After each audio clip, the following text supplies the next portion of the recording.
failure is so important. For the bad mistakes that I've made, they've taught me. You know, you learn. Like the bad feeling that you get from something that you shouldn't have done or wish you didn't do or wish you did better. Like especially failing at something where you half-assed it and you just feel like a fucking loser. Like that just teaches you. People sort of define themselves by the worst moments that they've ever had. And if that's the case, like some people are stuck in high school. You know, they're stuck in failures that they had like when they were first getting jobs, and they always think that they're a loser, and they don't like the feeling of failure, so they keep low expectations so that they never have to feel that. You gotta get through it. You gotta get through failure. It's very important. And you get through it by just picking yourself back up and moving forward and going. You know, people get up every day and they do the same thing, tell themselves they're going to change their life one day, and they never do. I'm going to change mine. The rebirth. The rebirth is a nature process that the ego goes through. And it's something that felt very close to heart to me. It's something that, it's some difficult changes that I had to make in my life, my personal life, to be able to really live the rest of my life the right way. And for those who don't know, what the ego does is the ego lives for 70 years. At the 40-year mark, the ego loses the sharpness of its beak, the feathers aren't as good, and its talons are weak. So it has a choice. The choice is to die, keep doing what you're doing, living the way you are, or isolate yourself way up in the mountains, smash your beak against a rock till it breaks, wait till it grows back, then pluck your talons out, and then pluck your feathers out, and then stay in isolation till everything grows back. And then when that process is done, then the ego can live the next 30 years of its life. And that process in nature is called the rebirth for the ego. And that's something similar that I felt that I went through in my personal life, where I had to sit in isolation and face myself in a way that I never had before. If you're going to try, go all the way. Otherwise, don't even start. If you're going to try, go all the way. This could mean losing girlfriends, wives, relatives, jobs, and maybe your mind. Go all the way. It can mean not eating for 3 or 4 days. It can mean freezing at a park bench. It can mean jail. It can mean derision, mockery, isolation. Isolation is the gift. All the others are a test of your endurance, or how much you really want to do it. And you'll do it, despite rejection and the worst odds, and it will be better than anything you can imagine. If you're going to try, go all the way. There's no other feeling like that. You'll be alone with the gods, and the nights will flame with fire. Do it. Do it. All the way. All the way. You will ride life straight to perfect laughter. It's the only good fight there is. Women will come to you. Job offers will come to you. Money will come to you. So to be truly powerful, you don't have to go out there and grab things. You don't have to go prove yourself. All of it will come to you. People will come to you. If you have this kind of inner strength, this kind of inner power that I think is the ideal for young men today in the world. So to me, the idea is you have a sense of control of your nature, of who you are. People who show off how wealthy they are, how many fancy cars they have, are actually weak. They're actually insecure. They're actually incredibly immature. That when you look at somebody who has very extreme qualities, like bravado, like brashness, like bragging about how great they are, by bragging about how many women they've seduced, by bragging about their fancy cars, they're actually really weak, little tiny people inside. They're trying to cover up all their weaknesses, all their insecurities with bravado. Somebody who is truly strong inside doesn't have to show off, doesn't have to talk. You know, I say in Laws of Power, always say less than necessary. Weak people have to talk, have to brag, have to talk, tell these things. If you're strong inside, you let your actions do the talking. At the end of every day, you look yourself in the mirror and you ask yourself, did I get better today? If the answer is yes, and you do that for 5 years, 10 years, 15 years, how much better are you going to be? Are you getting better every single day? That's the question. And it's just taking small steps. You don't try to get it all done in one day, in 1 week, in 1 year. It's the process of getting better every day and doing that for a period of years that then create the masterpiece. Your lack of commitment is almost an insult to the people who believe in you, and that's what I'm trying to tell myself, having this half commitment. It's not what the fuck I am, it's not what my people, it's not what the people who believe in me deserve. I want to give back to the people who believe in me and give them that belief, you know, and prove that belief correct. The bottom 80% are lazy, and they're looking for an easy way. They're looking for a shortcut to be successful, and there aren't any. But if you do something repeatedly over and over, you develop a habit. So most people are in the habit of looking for easy ways to get the things they want. And they're surrounded by people who think the same way. You know, as much as 95% of your thinking is determined by the people that you associate with on a regular basis. If you associate with people who don't work hard, don't learn, socialize after work, then you become like them. You think like them, you talk like them, you dress like them, you marry them. So you're married to someone who also has no ambition. And you raise children, and your children have no ambition. Just go to work and complain about your work.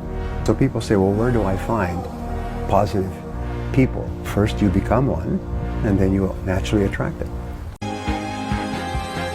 So, I know it's tough. Life is not free of hurdles. How you deal with it makes you so much stronger. So, my message is, we help each other. The harder it gets, the more we stick together. You are never alone. And I know there will be difficulties, and I know it will be hard, and everything will feel like I can't anymore. In that moment, go for it, be brave, don't give up. Keep going. Losers let it happen. Winners make it happen. Losers see thunderstorms. Winners see rainbows. Losers see icy streets. Winners put on their ice skates. Losers take chances. Winners make choices. It's all in the way you choose to think. How the heck does a 52-year-old, over-the-hill milkshake machine salesman build a fast food empire with 1,600 restaurants in 50 states, 5 foreign countries, with an annual revenue of in the neighborhood of $700 million? One word: persistence. Nothing in this world can take the place of good old persistence. Talent won't. Nothing's more common than unsuccessful men with talent. Persistence and determination alone are all powerful. I have a great idea for a novel. Does somebody want to write it? I have a great idea for a movie. Does somebody want to make it? I have a great idea for a TV series. Do you want to go do it? I have a great idea for a great painting. Do you want to go paint it? No, obviously that's not how creative acts work. You have to create the thing yourself. The idea is not the scarcity. Every idea that you can think of has pretty much been thought of before. It's the details in the execution. It's wandering through the maze of potential ideas, figuring out dead end, I built this, that didn't work, turn right, build this, didn't work. That's the hard part. It's wandering through that maze with conviction, with passion, with knowledge. That's the hard thing. Sometimes life is like this dark tunnel. You can't always see the light at the end of the tunnel, but if you just keep moving, you will come to a better place. Stress doesn't come from hard work. Stress primarily comes from not taking action over something that you can have some control over. I'm going to show you the one secret that separates winners from losers more than anything else. If this $50 bill were available, who would want it? You! Now don't go away yet. Come back. Tell us your name. Debbie. What did Debbie do that no one else in the audience did? She got up and she took action. See, too many times we sit around and we wait and we hope and we dream and we affirm and we pray and we meditate and we do all that. And all that's important. It's part of the process. But at a certain point, the opportunity shows up. And if you don't act, you get to sit and not have $50, okay? Somebody says, how come you're up so early? Say, if you were headed where I'm headed, you'd be up early too. If you were gonna meet who I'm gonna meet, you'd be up early. If it was gonna stack up for you like it's stacking up for me, you'd be getting up early. Time, key phrase. We all have a limited supply. My father had 93 years, but it seemed short. In his seemingly long life of 93 years, it was short because it just seems like if we only had more time. Old Testament gives us a view of some people who live to be 500, 600, 700, 800, 900 years old. If I have a chance to ask, I will ask, how come we got shortchanged? I pick up the phone at 6 o'clock, goes, oh, gotcha! I fucking gotcha, ain't I? I said, Charlie. He goes, hello, mate, how you doing? I go, I'm good. He goes, what's going on? And I thought, I'm going to beat around the bush. I'm just going to fucking tell him straight, because, you know, break the ice. You know, I'm in a bit of a bad way at the moment. He goes, oh, yeah, what's the matter? I go, yeah, I said, I'm just not comfortable, you know, I'm saying goodbye to somebody that, you know, that I really love, and I'm not happy, I'm not in a good space. And he goes, right. He goes, Tom. But yeah. He goes, do you remember the floods? When Oxford. He goes, yeah, the floods. Do you remember the floods? So yeah. He goes, do you remember that boy who got his foot stuck in a grate and the river kept rising? And he kept rising, and he kept rising, and eventually they tried to get him out, but he drowned. Yeah. He goes, well, that wouldn't have happened to me. Right. He goes, do you want to know why? I went, yeah, sure. He goes, because I'd have said, cut it off. Nah. Tom, what I'm trying to say is, right? What I'm trying to say is, son, is sometimes, yeah, you've got to cut a little piece of yourself off, yeah, no matter how much it hurts, in order to grow, yeah, in order to move on. You have much less time than you imagine, right? It goes past really quickly. Your 20s will go past faster than you could imagine. Suddenly you're 30, you go, whoa, what am I gonna do? Then you're 40, shit, it's too late. You know, okay, so just realize you don't have as much time as you think you have. You've gotta be desperate. You've gotta tell yourself, I've gotta get out of this, I've gotta change my life. I've gotta swim against the tide of the times that I live in. I have to change my ways. The times that you live in are providing incredible amounts of resistance towards success, towards power, towards a sense of fulfillment. They are flooding your face with all kinds of qualities that you have to resist.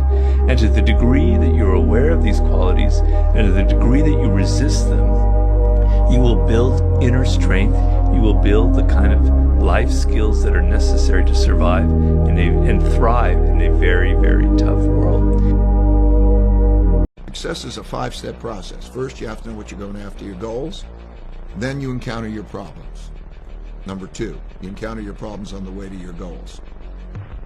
Then you have to diagnose those problems and get at the root causes of those problems. And that might be a weakness that you have or a weakness that somebody has, but you better get at the root cause. And then once you got the root cause, then you can design something. You write down on your to-do list, I got to do this thing. That's number 4, design. And then number 5, you got to do it. You just can't say, okay, now I'm going to do that thing and not push through the result. And if you could do that over and over, that's a formula for success. You only have to do those 5 things, you got the formula for success. Don't share your big dreams with small-minded people. If you want that dream to be shot down,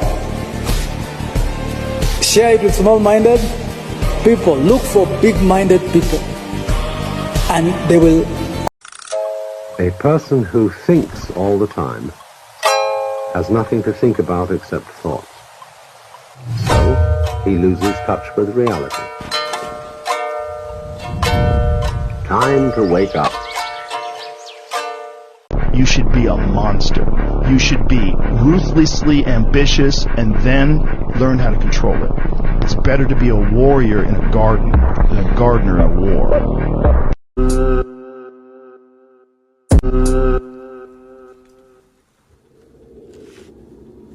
Son, you know, once you start, there's no going back. I know. This means total commitment.